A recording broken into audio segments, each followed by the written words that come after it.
What? Wow. Hey, everyone. Andy Hall, Dr. Kennard, with me, as always. Not always, but most of the time, right? We have our wonderful panel, Dr. Tom Fooley, cryptology soothsayer. Is that like leveling up in your cryptology? Just branching out. Branching out, I like that. Simply Secular Dave, Glenn, the international man of mystery, and of course, John Hudson. How are you doing today, gentlemen? I feel like shit. You feel like shit. I'm sorry. Yeah, John. I've been on this lockdown. I've been mowing a couple lawns and stuff, but I haven't been in contact with anybody. And I put myself out there to just do handyman shit and started building a playhouse on Monday or a treehouse on Monday. And yesterday started feeling like crap last night, and this morning feel like total hell. And I've been in contact with maybe 3 people where I haven't had a mask on, and Yep. my lungs and throat, nose is just burning. I'm gonna go get tested today, and Good for you. I don't know. I don't know if I'm ever gonna leave this fucking farm again. I feel like shit. I'm sorry to hear that, John. I've been Glenn, back. Hey, Glenn, sorry, I was just at the laundromat, so I'm just gonna get into my car so you guys can hear me properly. how about you mute your mic, brother, or put on headphones or something, because I'm getting some sound from you. Hey, I just wanted to throw that PSA out there. Fucking be careful, man. I've been vaccinated. I believe I haven't been tested prior, but the kids had it, the COVID, and if I had it, it was asymptomatic. But I've had the vax, and if I got it this time, this shit's fucking for real, man. Well, hopefully it isn't. It isn't. If it isn't, it's fucking nasty cold either way, So Yeah. I'm gonna get dressed and I'm gonna go get checked. So anyhow, just be safe out there. Yeah, you're in my thoughts, John. I'll message you over the weekend. With the next All couple of right. days, Friday and everything, just to touch base, see how you're doing. I Okay, hope it's not COVID, and hope it's just like a nasty like 24-hour flu bug, which is, I guess, the better option. The lesser of two evils, for sure. Yeah. So I actually just started. I got that job at Costco. I told you guys I was applying for a job at Costco, right? Yeah, I got the job at Costco. It's just seasonal right now, but it could turn into a part-time or full-time job. And best part is I think I don't know if it's after 90 days, but even their part-timers get benefits. So yeah, it's a good company. Company. And that's why you might not see me, because my shift is 3 a.m. to 8 a.m. after working my regular job at a steakhouse that sometimes ends at 10. So, so sleeping in the daytime is going to be a regular occurrence for me. Wow, sleeping in. I don't even know what that feels like, dude. Yeah. My just sleeping in is sleeping till like 7, maybe. Yeah. Well, just sleeping. It's getting home at 8 o'clock and then just crashing. And yesterday I got home. I went out for breakfast. I said, screw it, I'm going to go get breakfast and then go to sleep. And I fell asleep around 9:30 or 10 or something. And my girlfriend gets home at like 12, I think almost 1 o'clock in the afternoon. I say hello. And apparently she said, I think you said hello in your sleep because you were passed out 5 seconds later. Right. Yeah. So so I've only done one shift, but it's I could stay. I'm not a person that just sleeps nights. I've done restaurant work my whole life, so I'm used to that kind of like late like weird night owl schedule. So Yeah. So Tesla Ranger, I just made you a moderator of the channel, a moderator to this channel, so you can drop in links in the chat. So if you're still here with us, then you can definitely drop a link into the chat about the video of the cops beating that dude. Yeah. Did you guys just see that video of when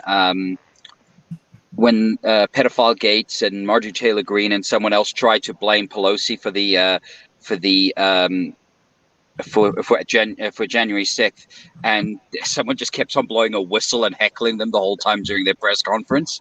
Well, Glenn, I'm not going to try to shame you on this, but we did cover that story yesterday. Yeah, when I was sleeping. Sorry. Sleeping. Well, Yes. sleeping and working and having a life. All right. Yeah. All right. That's we'll give you a pass. Yeah. On that Yeah. one.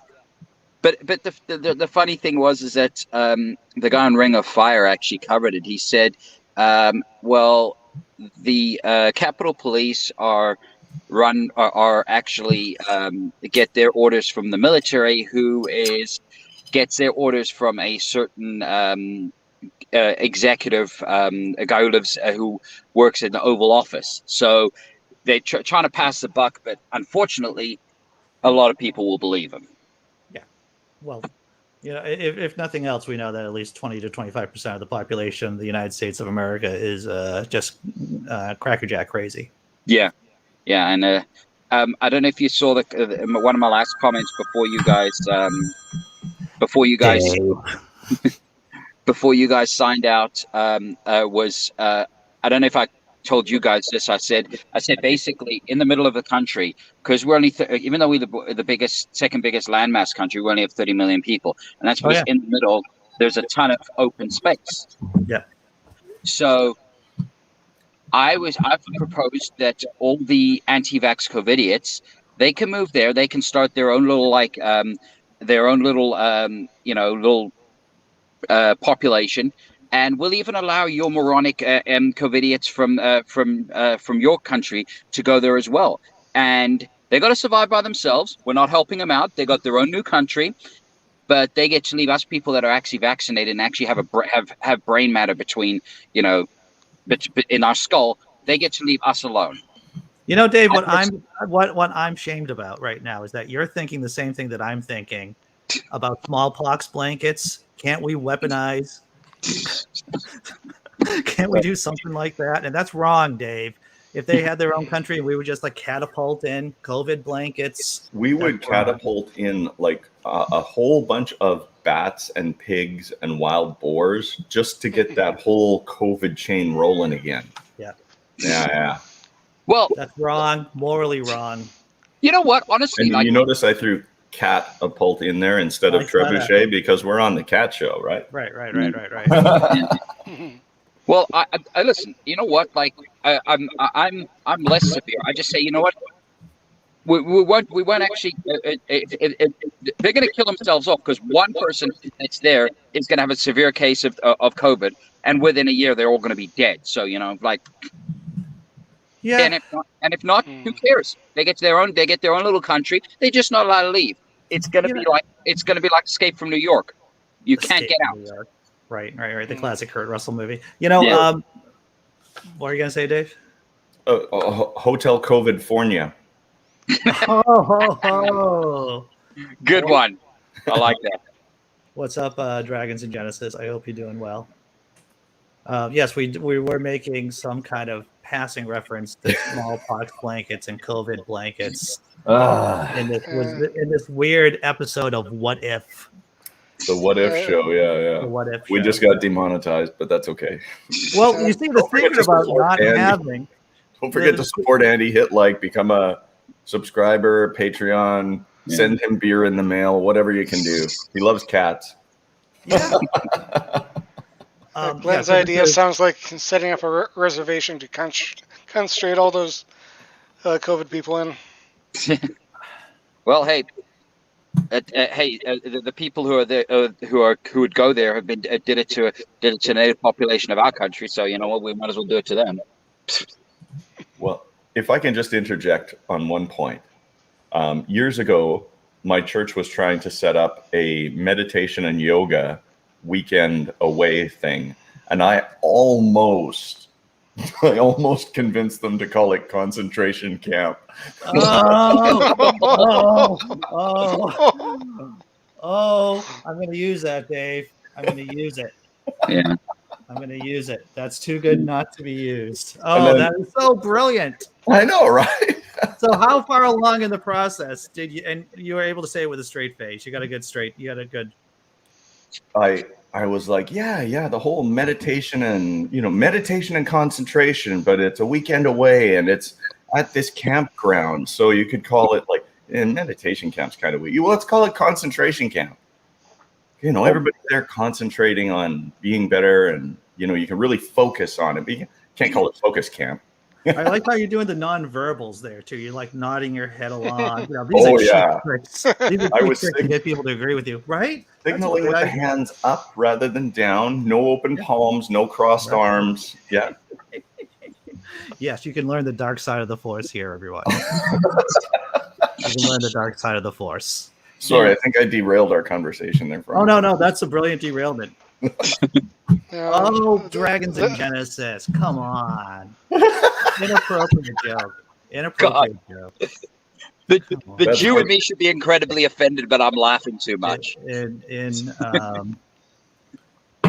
Snake Plissken approved. Indeed. Yeah. No, because honestly, like if you had that little like part in the middle of nowhere, it would turn into Lord of the Flies within a week, because people would, you'd have the idiots that the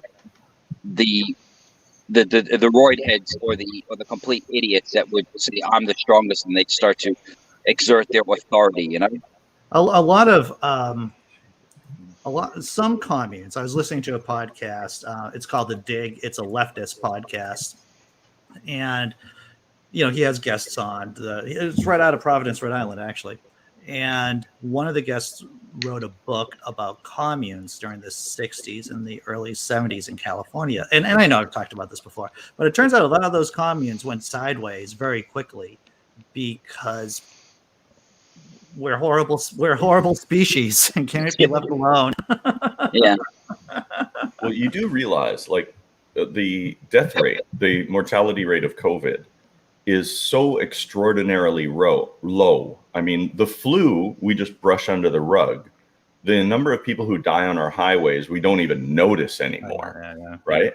I mean, we are accustomed to acceptable losses. Yeah. But when those losses become 5,000 in a building in one day, or those losses become extraordinary or out of the ordinary, people panic.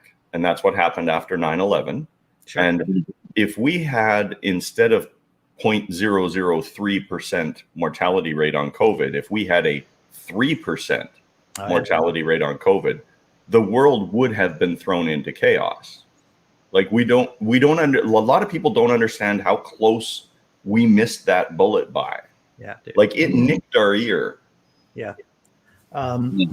I have that book here too that I always love talking about. It's about the Middle Ages, and by Barbara Tuchman. It's all people during the Black Death. That was like, there were no nation states, there was no science, but if we had a 3% death rate from COVID, it would be dramatically different.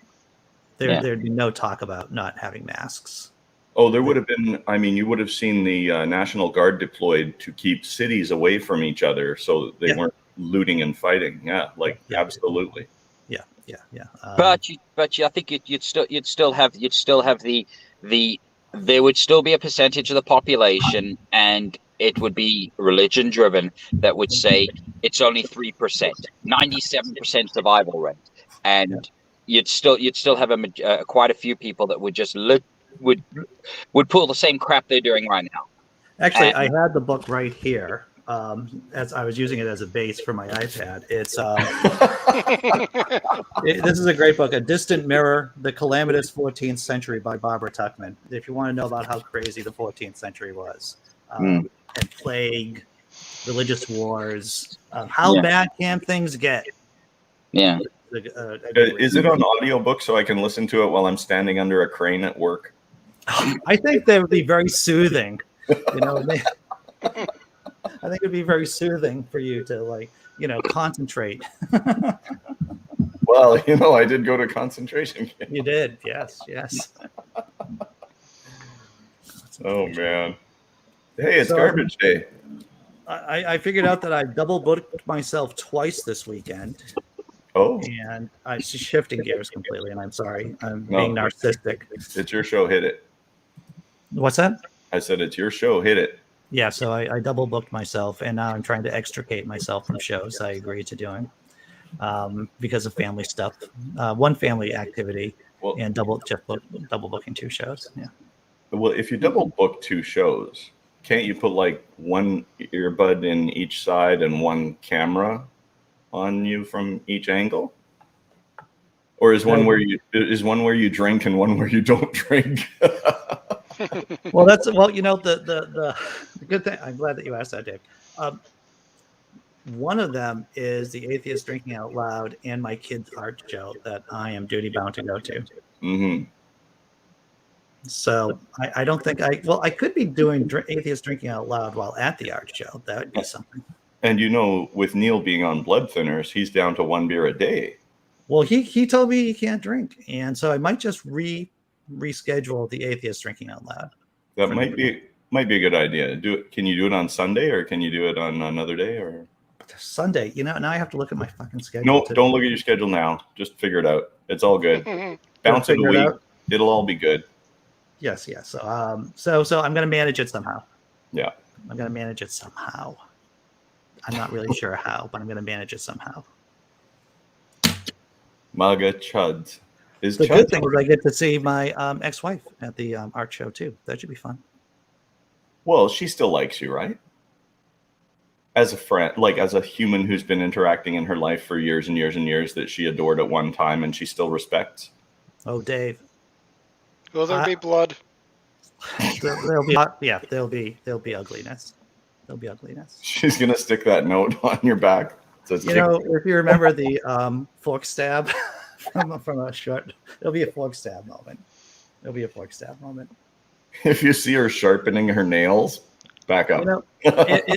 If you can imagine anyone being in couples therapy with me for over 12 years, off and on, most often on, if you can imagine what that does to a person. Andy, I've known you long enough that I feel like we should be in couples therapy. Oh, yeah, indeed. Yeah, and you would be fork. I would have to keep forks away from you, Dave. That's what I would have. Come on, I don't have anything stabby here. Well, not much. I have one little tiny knife. Oh, one. Well, that would be. You don't need that much. This tiny little screwdriver for computers is a little stabby. A little stabby. I'll see you later, Jesse Bear. Take care. So, Dragons and Genesis says Wild Wild Country is on Netflix. It's one of the best documentaries I've ever seen. Never saw it. Haven't heard of it, actually. I'm sure I've seen it. If it's the one I'm thinking about that came out like 10 years ago? I don't know. But yeah, it's good. You know what I try to make sure that these after shows aren't? My list of anxieties. See, I tend to push it in that direction. Let me tell you, I have a list of past anxieties. I have a list of present anxieties. And let me tell you about the anxieties meeting me this weekend. Future anxieties. Anxieties. That's right. So I try to prevent that from happening. Hang on now. And you feel free. Any question I ask, just, kick me out of the stream or whatever you got to do. But don't answer if you don't want to answer. Sure. But does your ex have another significant other that is involved in their life and now distracting them from being evil to you? I wish I said that was a yes, because my goal has been my hope, and I'm an atheist, but I will pray for this, is that my ex-wife is happy, because the happier she is, the less likely it is that she bothers me. I hear that loud and clear. Yeah. So I wish happiness on all of my exes, to tell you the truth, so that they don't fork stab me in the middle of the night. They don't break in, find where I am. That's a very selfish wish for happiness. Yeah. Yeah, it is. I always say to my exes when they say, "Oh, where are you living now?" Earth, Northern Hemisphere. Northern Hemisphere. Yeah. Somewhere there. Yep. So Dragon says about the documentary Wild Wild Country, it's an Indian guru moves his cult to Oregon and the felonies begin. Yes, I did see that, and I watched it again about a year ago. Yeah, it's very intriguing. Yeah, get a big bag of popcorn when you're watching it. You'll just eat constantly, going, "What?" Yeah, How could it have gone wrong? I think I saw a Vice documentary about that commune. Was that Oh, the yeah. one I think in Oregon, right? Yeah. Ended up being in Oregon, right? Yeah, I'll have to catch that. It sounds like fun. So my kid, the one who's at art school, talking about my anxieties and narcissism more, she calls me every once in a while. She's almost done with this art summer camp she's been going to, with statements like, maybe I'm not as funny as I think I am, because she likes to think of herself as funny, and she is. She's a funny kid. Yeah. And I just tell her what every comedian tells each other is tell other comedians that sometimes the crowds just suck. Sometimes the crowds suck. Not every joke is written for everybody. Oh yeah, especially art school middle schoolers. That's a tough crowd.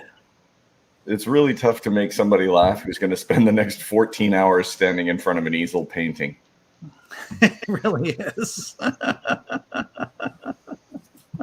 You want to make them laugh, make them paint it. You want to make them laugh, make them paint a naked Donald Trump. Oh well, that's a crime against humanity. They'd be calling Child Protective Services, sir. Well, it's not like they could actually see his penis because according to Stormy Daniels, it looks like a mushroom. Glenn, I'm going to guess that you don't hear an echo right now. I hear a tiny little bit of one, yeah. Well, so who doesn't hear an echo? How bad is the echo? Well, I don't hear it now. Yeah, that's because I'm. It's hear much it better when when Glenn talks. Yeah, I hear it when Glenn talks. it's probably me. I don't have headphones near me.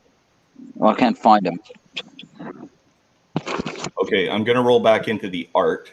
And if you've ever seen the Steve Hofstetter does that show during the week, the comedy show. They do it 3 times a week. And one of the things that they do is they have an artist, a great young artist, who doodles some of the funny things they say during the show. And at the end of the show, they do her name is Leedy Corbin. I think she's 20, and she is a fantastic artist. And she does these little paintings and drawings of what's going on during the show. And they do Leedy Doodle time at the end of the show. And it is fantastic. And she is a great artist. And she also has a Facebook page and a website called Art for My Heroes, where they donate a lot of money to charity. So if anybody out there is listening and enjoys art and would like to take in some comedy, the Social Distancing Social Club is on 3 times a week. And Leedy Corbin does her doodles near the end of the show. So if you want to go back and see what I'm talking about, watch a show, but watch the last 10, 15 minutes of it, and you'll see Leedy and her art. And it's all reflective of the show that went on previously. And it's great. And check out Art for My Heroes. Cool. Yeah, I'm going to check it out, Dave. I appreciate you talking about that. Got to support the comedy industry as a whole. I mean, Steve's back on the road now, right? He is coming to Boston pretty soon. He was, well, this. You probably know the story. He had the Wilbur booked, which is like the premier comedy venue here in the Boston area, and John Mulaney was just selling out the house, and Mulaney wanted to go full 10 shows in a row. Yeah. Which is the record. He wanted to set the record. It was 10 or 11. Yeah. And so Steve said, "Sure, I'll head over to the Cavalier, I think it is, over in Medford, which is a nice room too. That's what he said. It's a nice venue. It actually seats more people, and And actually, I saw Dawkins there with Bennett, like 4 years ago, which was a great time. And it's a good room, and he'll do well there, definitely. But it was a class act, a classy move on Steve's part. I think the last time I went to a comedy show was well over a decade ago.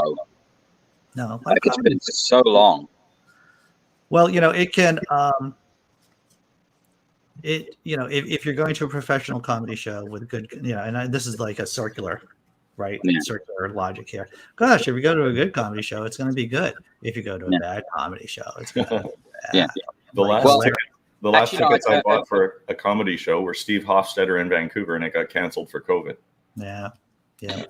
Well, actually, I make a mistake. I actually went to see Bill Maher at Casino Rama about, I'd say, 7 years ago.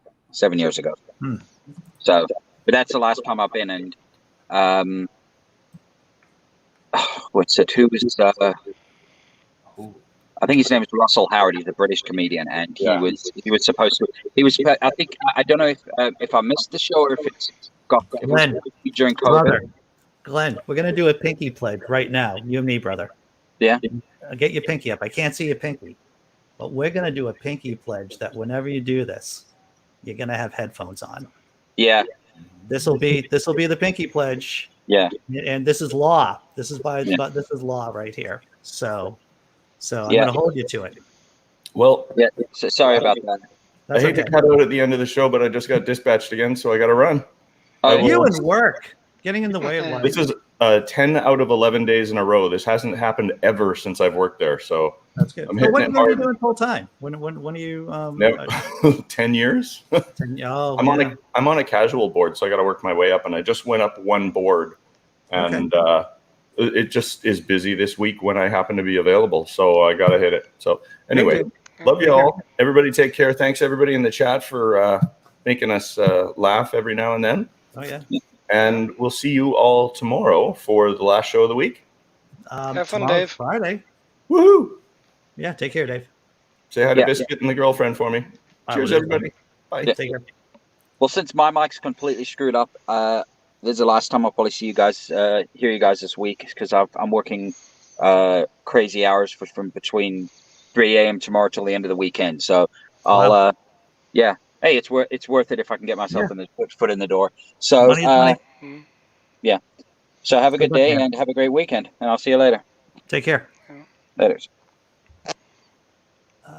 Dragons just wrote that the guru, had a sex cult in India and owned like 20 Rolls Royce cars, built his own town in Oregon, and used germ warfare to influence germ warfare.